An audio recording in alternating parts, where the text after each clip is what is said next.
Այս պայն հանրապետության հրապարակում ընթանում է ուժեղ Հայաստան դաշինքի հանրահավաքը, սաստեյության ամփոփիչ հանրահավաքն է քվեարկությունից առաջ եւ այս պահին երևի թե լսելի է, որ ելույթ է ունենում դաշինքի առաջին համար Նարեկ Կարապետյանը, ես նշեմ, որ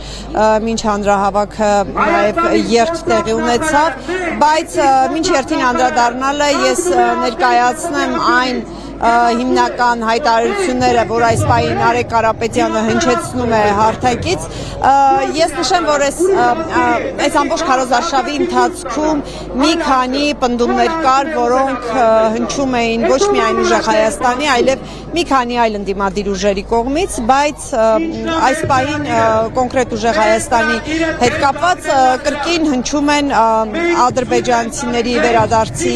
հետ կապված նրանց պնդումները, որոնք բազմաթիվ անգամ իշխանության տարբեր ներկայացուցիչներ ամենաբարձր մակարդակով հերքել են, բայց այս պահին մենք շարունակում ենք լսել Նարեկ Կարապետյանը հարթակից պնդում է եւ ասում, ովքեր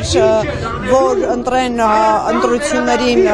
քաղաքացիական պայմանագրին, ապա նրանք ընտրություն են անում նաեւ ադրբեջանցիների հետ զուգահեռ կամ համատեղ ապրելու մասին, սա իրենց պնդումն է,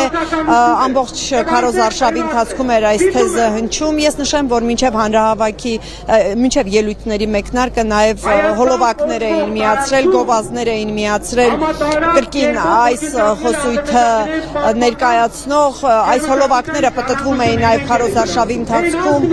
սրանց անդրադարձել էր նաև վարչապետ Նիկոլ Փաշինյանը,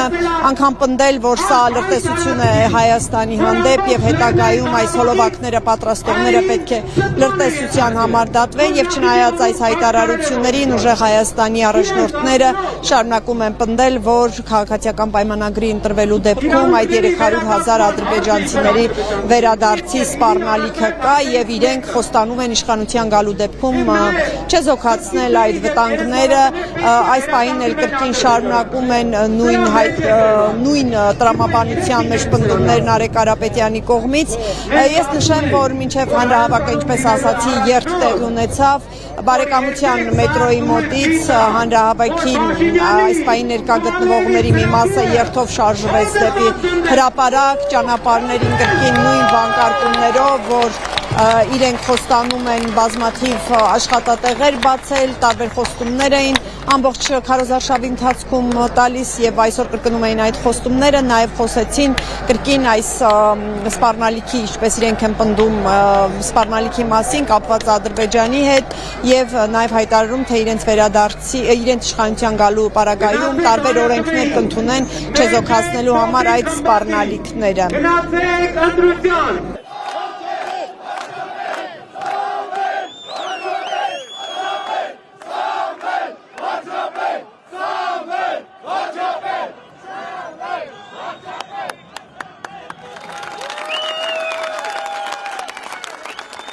Նարեկ Կարապետյանի ելույթը այս պահին կարծես թե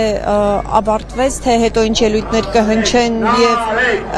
եւ ինչ հայտարարություններ կհնչեն այստեղից, մենք կհետևենք այդ ամենին առաջիկա րոպեներին, ես նաեւ նշեմ Մանուշ, որ մենք երթի մասնակիցների հետ փորձեցինք զրուցել եւ հասկանալ ի վերջո ինչու են մասնակցում երթին, ինչ ակնկալիք ունեն Սամվել Կարապետյանից, որը այս պահի դրությամբ ոչ падգամավորի թեկնածու է, ոչ էլ կարող է վարչապետ ընտրվել գործող կարգավորումներով, բայց նա համարվում է դաշինքի առաջնորդը եւ այս ուժից նաեւ նշում են, որ իրենք մեծամասնություն ստանալու դեպքում սահմանադրական այն կարգավորումը, որ արգելում է Սամվել Կարապետյանին լինել թեկնածու, կփոխեն, որպեսզի նա վարչապետ դառնալու հնարավորություն ունենա, բայց մինչ այդ ես նաեւ առաջարկում եմ քաղաքացիներին լսել, ովքեր իրենց ակնկալիքներն էին ներկայացնում, թե ինչ ակնկալիքներ ունեն։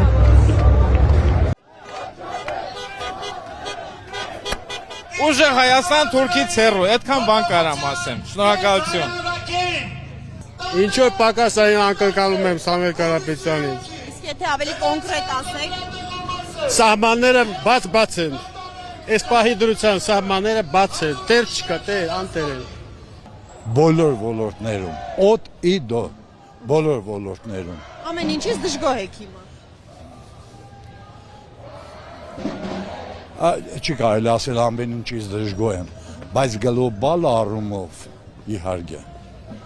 Եվ երբ տեսնում եմ քաղաքականության վերջը սրա, լավ չեմ տեսնում։ Ես հավատում եմ իրեն ուժերին, որ ինքը բիզնեսմեն է, ինքը կարող է ղեկավարի, կարող է երկիր ղեկավարի։